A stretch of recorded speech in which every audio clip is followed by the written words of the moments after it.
One command works in every financial situation. Florence used it every time. Florence Scovel Shinn taught that the very same word which opens a door for one person closes the door on lack for another. And she taught that this word is available to you right now, exactly as you are, in whatever financial room you happen to be standing in today. There is an old promise tucked inside the book of Philippians, chapter 4, verse 19, and it says, "But my God shall supply all your need according to his riches in glory by Christ Jesus." And Florence Scovel Shinn would stop you right there and ask you to notice something. It does not say, "Your God shall supply some of your need." It does not say your God shall supply your need once the economy improves. It says, all your need, according to riches, not according to your bank statement. And here is where most people miss it completely. They believe supply comes from the job, the check, the client, the market going up. And so they beg and struggle and manipulate circumstances, trying to squeeze supply out of visible sources. When Florence taught plainly that supply comes from one place only, consciousness, the outer situation is only ever a reflection of the inner conviction, and until that conviction changes, no amount of struggling with the outer will change anything at all. Say it with me. My supply is unlimited and unfailing. It flows to me now from expected and unexpected sources. My word is my wand. Again, my supply is unlimited and unfailing. It flows to me now from expected and unexpected sources. My word is my wand. If something in you just went quiet when you heard that, you are not imagining it, and you are not the only one who has sat with a bill on the table, feeling like the exception to every promise ever spoken. So if that quiet recognition is rising in you right now, type the two words, any situation, in the comments below. Let it be your seal that you are ready to receive. And the first key is this. You must stop calling your lack by its name. Florence Scovel Shinn taught that words are the spoken word made visible. And every time you say, "I cannot afford it," or "business is slow," or "money never stays with me," you are not describing your situation, you are decreeing it a longer life. Think of the woman who says out loud every single morning, "I am always broke," and then wonders why the checks keep arriving late. She is not a victim of her finances, she is the author of her own sentence read aloud. And notice how casually these little decrees slip out. At the grocery counter, in the family group chat, in the quiet complaint muttered to no one while paying a bill. Each one feels harmless, almost like small talk. But Florence taught that the subconscious does not know the difference between small talk and prayer. It simply takes the word and goes to work, building a matching condition. So the tired old phrase spoken absent-mindedly is doing exactly the same construction work as a phrase spoken with full intention. This is why two people can hold the same paycheck and live two entirely different financial lives, because one keeps narrating scarcity and the other has quietly stopped. So this week, catch yourself the instant the old words rise. And instead of finishing that old sentence, simply say, "My supply is unlimited and unfailing," and let that be the only vocabulary you allow yourself around money. It is not about pretending the bill is not on the table. It is about refusing to make the bill your profit. My word is my wand. I speak only what I wish to see. The second key is this. You must stop waiting for money and start recognizing supply. Florence Scovel Shinn taught that money is only one channel through which supply travels. And when you fix your gaze only on the channel, you miss every other door supply is trying to walk through. Most people, without ever noticing it, have quietly decided that only one narrow pipe can feed them: the job, the client, the paycheck on Friday. And so all day long their eyes are locked on that single pipe, watching it, worrying over it, begging it to flow faster, while 100 other pipes stand open all around them completely unwatched. Picture the man who needed exactly $400 for a car repair, and instead of manufacturing anxiety about where it would come from, he simply held the quiet conviction that his good was already his, and within days, an old debt he had forgotten about was repaid to him, unasked, that is, supply moving through an unexpected channel, because the man had stopped insisting it could only travel through one door. Now think of an ordinary week, the kind most households live through without a second thought. A woman is short on the electric bill on a Tuesday, and by Thursday a neighbor returns a borrowed sum she had genuinely forgotten was owed. Nothing mystical has happened here. No coincidence needs to be forced into meaning. It is simply supply finding the door that happened to be open that week. And Florence Scovel Shinn taught that this is always available. Not occasionally, not for the lucky, but always. To anyone who will stop insisting supply wear only one uniform. It is not that money appears from nowhere. It is that consciousness has no favorite door. It uses whichever one is open. And the moment you widen your expectation, you widen the very channels through which your good can reach you. This is not superstition. It is law, quietly working whether you notice it or not. So this week, practice saying, "My supply comes to me from expected and unexpected sources," and mean it. Not as a hopeful wish, but as a settled fact, already true in the unseen. Watch also for the small refund, the returned item, the unexpected kindness. And greet each one not as luck, but as proof. Proof that supply was never limited to the single pipe you had been staring at. The how is not your job. The how belongs to infinite supply itself. Your job is only to hold the state of already having it. That state, held steadily, becomes the very magnet that draws the check, the gift, the refund. The opportunity, whatever form it needs to take, my word is my wand. The how is not my task. The third key is this. You must let go of the self that believes it is poor. Florence Scovel Shinn taught that no situation can outlast the self-concept that is feeding it. And if somewhere inside you still see yourself as the one who struggles, the one who always just barely makes it, that old identity will keep reproducing the very conditions that match it. This is not about a literal death of anything.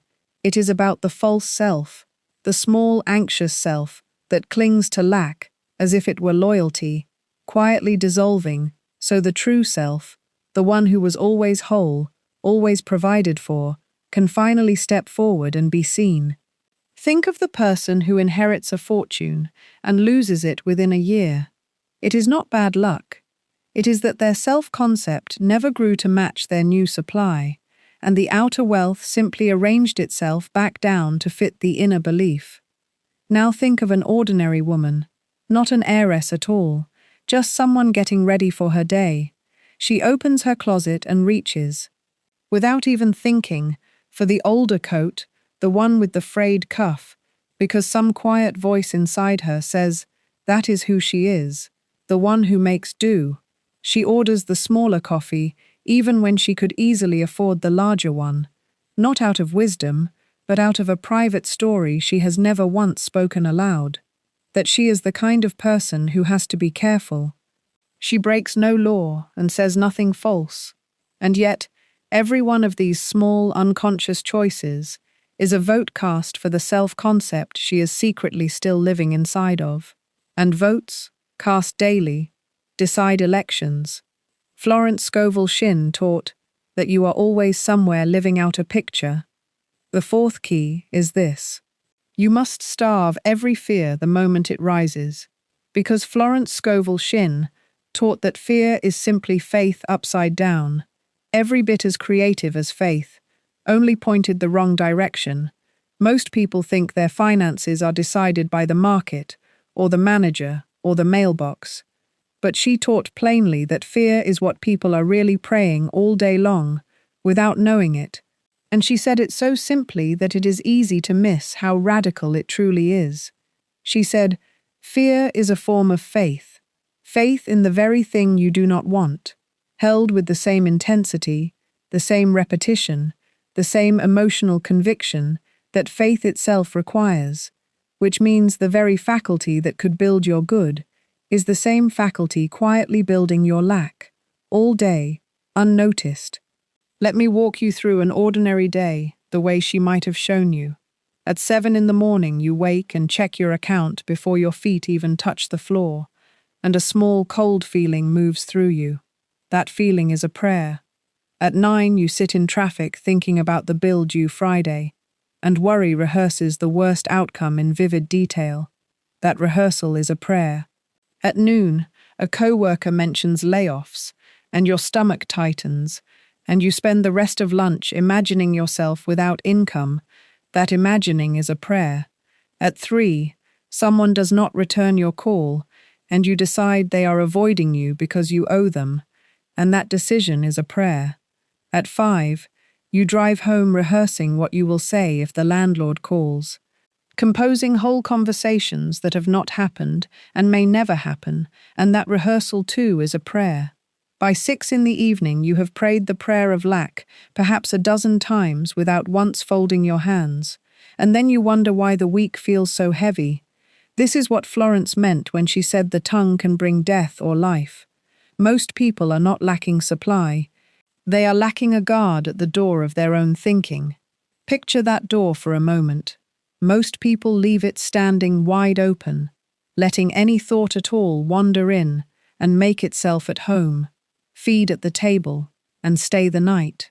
But Florence taught that you are meant to be the doorkeeper of your own mind, and a doorkeeper does not argue with every visitor. A doorkeeper simply decides who may enter and who may not. So here is the discipline. The instant you feel that cold drop of fear, whatever the hour, wherever you are, you interrupt it immediately, out loud if you can, silently if you must, and you speak the opposite word, not as a fight against the fear, but as a simple redirection of the same creative energy.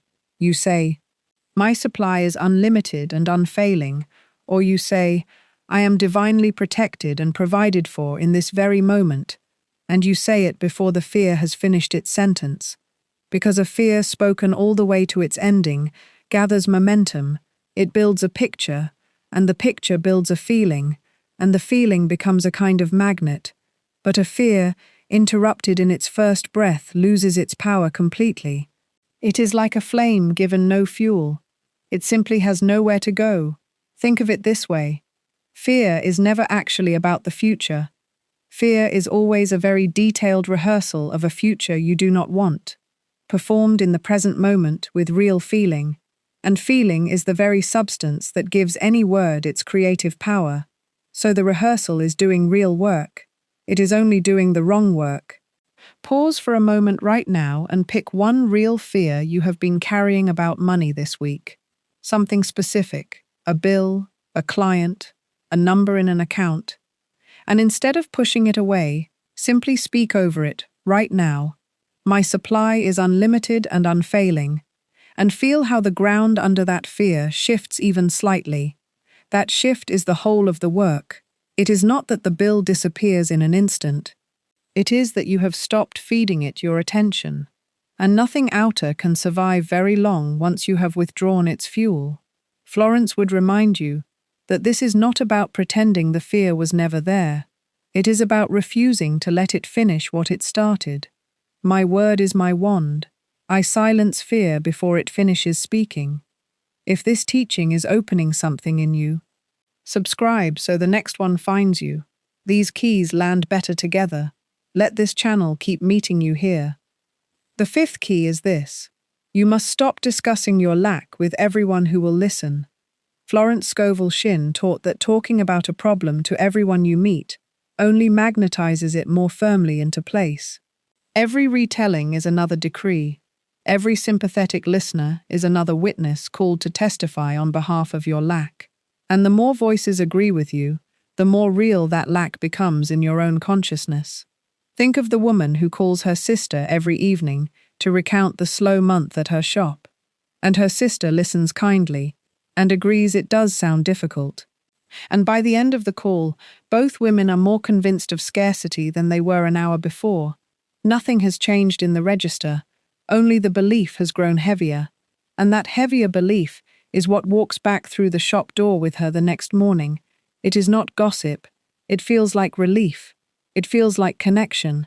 But Florence would call it rehearsal. A quiet daily rehearsal of the very condition you are praying to be free of. So this week, when the urge rises to tell the whole story of the unpaid invoice or the slow season, notice the urge and simply decline it. You may still take practical action. You may still make the call, send the invoice, adjust the plan, but you no longer need to make the speech. Let your lips guard your good the way a locked door guards a house at night. My word is my wand. I no longer testify for lack. The sixth key is this. You must learn to bless what you already have. Because Florence Scovel Shinn taught that gratitude is the magnet that draws more of the same substance toward you, and complaint is the magnet that drives it further away. Think of two people holding the exact same amount in their account. One looks at it and sighs, saying, "This is barely enough to get by." And the other looks at the same number and says, "Thank you. This is supply moving toward me even now." They are looking at identical figures, but they are living in two entirely different consciousnesses, and consciousness, not the figure, is what determines what happens next. The one who blesses the small amount finds it stretching in ways that surprise her. A bill turns out lower than expected. A friend picks up the check unexpectedly. Small mercies begin arriving because she has aligned herself with increase instead of scarcity. The one who complains finds the opposite. The small amount seems to evaporate faster. Emergencies appear as if summoned. Because he has aligned himself with lack.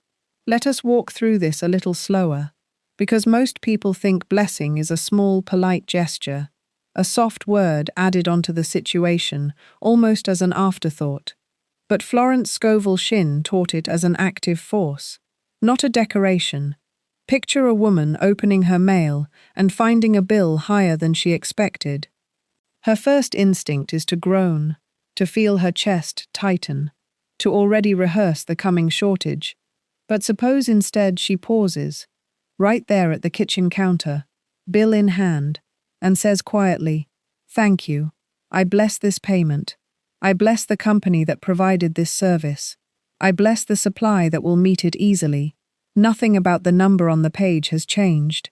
And yet, everything about her relationship to it has changed. Because she is no longer resisting what is in her hand. She is cooperating with it.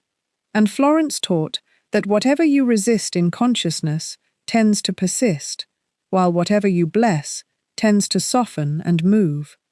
Think also of the woman with the small savings account, who keeps calling it pathetic, meager, barely anything.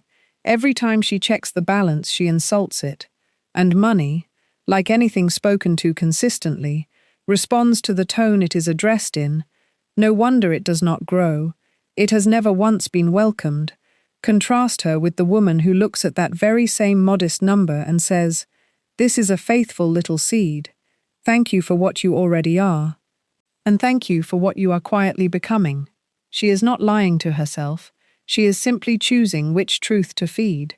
So this week, before you look at any bill, any account, any invoice, bless it first, silently or aloud. Say, "Thank you for this supply. More is coming." It is not a trick performed on numbers. It is a redirection performed on your own attention. And your attention is the most valuable currency you own. My word is my wand. I bless every dollar toward me.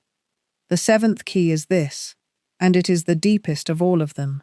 So let us take it slowly, in 3 pieces, and let each piece sink all the way down before we move to the next. First, consider where supply actually originates. Florence Scovel Shinn taught over and over that no person, no job, no client, no market is ever your source. They are only channels, and a channel can dry up. A channel can be redirected. A channel can disappoint you without warning. But the source behind every channel never runs dry, because the source is not human at all. It is the one infinite supply itself, moving through consciousness. And once you truly see this, something in you relaxes that has been clenched for years. You no longer need that one client to renew the contract. You no longer need that one relative to remember you in the will. You no longer need that one raise to be approved, because you have stopped mistaking the channel for the spring, and you have finally located the spring itself, which never once in its history has run dry. Think of a river that has always fed a village through a single stone well, and one season the well cracks and goes quiet. The villagers who understood only the well panic, believing the river itself has vanished. But the ones who understood the river simply dig a new opening a little further down the bank, and the same water arrives exactly as before. The well was never the source, it was only ever the opening, and your job, the client, the paycheck, is only ever the opening too. Second, consider what it means to stop fighting for your supply and instead stand still and let it be given. Florence Scovel Shinn told the story again and again of people who wore themselves down to nothing, chasing money through sheer force, pushing, manipulating, worrying their way toward a solution that only grew further away the harder they reached for it. And she taught that struggle itself is a confession of lack. Because if you truly believed supply was already yours, you would not need to fight for it. You would simply claim it, quietly, and then act on the clear guidance that follows that quiet claiming. Picture a freelance designer waiting on a client payment that is already 2 weeks late. All morning she refreshes her banking app, drafts angry emails she never sends, calculates and recalculates what she will do if it never arrives. By noon she is exhausted and has accomplished nothing but wearing a groove of dread into her own afternoon. Now picture her instead, simply closing the laptop for a moment, placing her hand flat on the desk and saying quietly, "My supply is already here in the unseen and is now appearing," and then returning to her work, calm, unhurried, because the claiming has already been made. This does not mean doing nothing, it means doing only what you are guided to do, without the frantic undertone of desperation stitched into every action. A follow-up email sent in faith moves differently through the world than one sent in panic. The words on the screen may be nearly identical, but the vibration underneath them is not. And people, whether they know it consciously or not, respond to vibration far more than they ever respond to wording. Third, consider the moment of the actual decree itself. This is where the word becomes flesh, where speaking becomes creating. Florence taught that you must speak your desire as already accomplished, not as a future hope, but as a present fact. Not, "I hope the payment comes," but, "My payment has already been provided for in the unseen and is now on its way to me." This small shift, from hoping to declaring, is the entire hinge on which manifestation turns. It is not wishful thinking whispered to make a hard morning easier. It is the practiced discipline of speaking about your future the way you would speak about something already sitting on the table in front of you. When you can do that, calmly, without straining to convince yourself, without raising your voice as if volume could manufacture faith, you have found the very center of this teaching. You have found the one command that works in every financial situation without exception. In the empty account and the overflowing one, in the slow season and the abundant one, in the waiting and in the arriving, because it never once depended on the situation to begin with. It depended only on you and on your willingness to speak of your good as already accomplished long before your eyes could offer any proof of it. My word is my wand. My supply is already here. The eighth key is this. You must guard this new consciousness the way a lighthouse keeper guards a flame through every storm that comes to test it. Because Florence Scovel Shinn taught that the old pattern does not vanish the first time you speak a new word over it. It tests you. It sends one more unexpected bill, one more delayed payment, one more moment where the evidence of your eyes seems to contradict everything you have just claimed. And this is precisely the moment most people quit, right at the threshold, right when the breakthrough was one more held breath away. Think of the seed planted in the ground. For days, there is no visible change at all. The soil looks exactly the same as it did the day before. And if the gardener dug it up every morning to check on it out of impatience, the root would never take hold. Your new consciousness is exactly like that seed. It needs a season undisturbed by your doubting fingers. Now picture a man who has just begun to speak this new word over his finances. On the very first afternoon, a notice arrives that his rent is going up. And every old instinct in him rises at once, wanting to snatch back the word he had only just planted, wanting to declare the whole practice a failure before it has even had a chance to root. This is the storm. This is the exact moment Florence Scovel Shinn would have him stand still in. Not the moment before the storm, not the calm imagined moment when everything already looks settled, but this one, right here, with the notice still in his hand. So he does not argue with the notice, and he does not pretend it never arrived. He simply refuses to let it become the final word. He says quietly, "This appearance is not the truth about my supply," and he returns to his claim. "My supply is unlimited and unfailing, and if the fear rises again an hour later, he says it again, and if it rises the next morning, he says it again, because Florence taught that the appearance will often visit more than once before it finally dissolves. It is testing to see whether the new word was sincere or only spoken once for show. This is also why so many almost reach their good and turn back. They mistake the test for the failure. They mistake the storm for proof that the lighthouse keeper was wrong to light the flame at all. But the flame was never wrong. The flame only needed tending a little longer than the fear was willing to wait. Persistence is not a lack of faith. Persistence is faith refusing to be talked out of itself. And every single time you meet the old appearance with the same steady word, instead of a new panic, you are not repeating yourself. You are deepening a groove that the old fear can no longer travel through so easily. My word is my wand. I outlast every appearance in faith. The ninth key is this, and it may be the simplest of them all. The command was never many commands. It was always one, spoken differently, in different rooms. Florence Scovel Shinn used it in the rent that was due, in the job that seemed lost, in the debt that seemed permanent, in the small daily worries most people never even name out loud, and it was always some version of the same declaration. My supply is unlimited and unfailing. It flows to me now.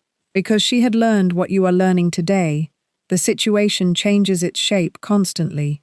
The rent, the job, the debt, the season, but the command underneath it never has to change at all.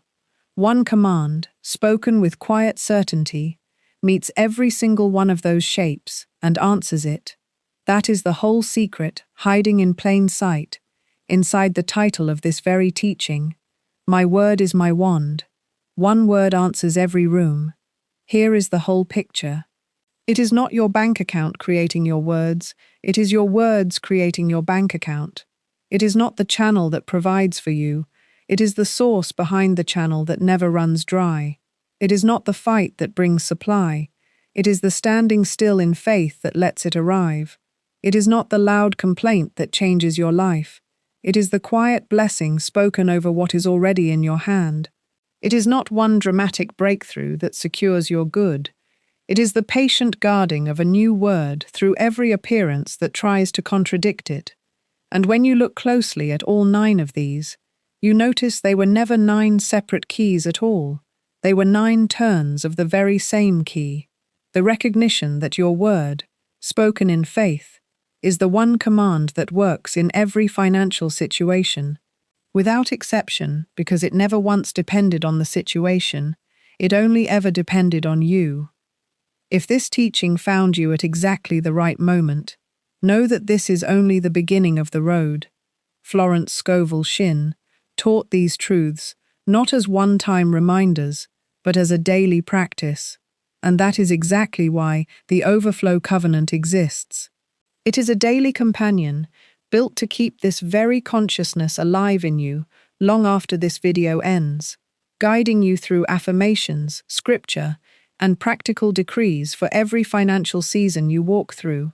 It is available today for a gentle investment of $33, fully backed by a 30-day money-back guarantee, so there is nothing to risk and everything to gain. You will find the link in the description below. One command works in every financial situation. Florence used it every time. Florence Scovel Shinn taught that the very same word which opens a door for one person closes the door on lack for another. And she taught that this word is available to you right now, exactly as you are, in whatever financial room you happen to be standing in today.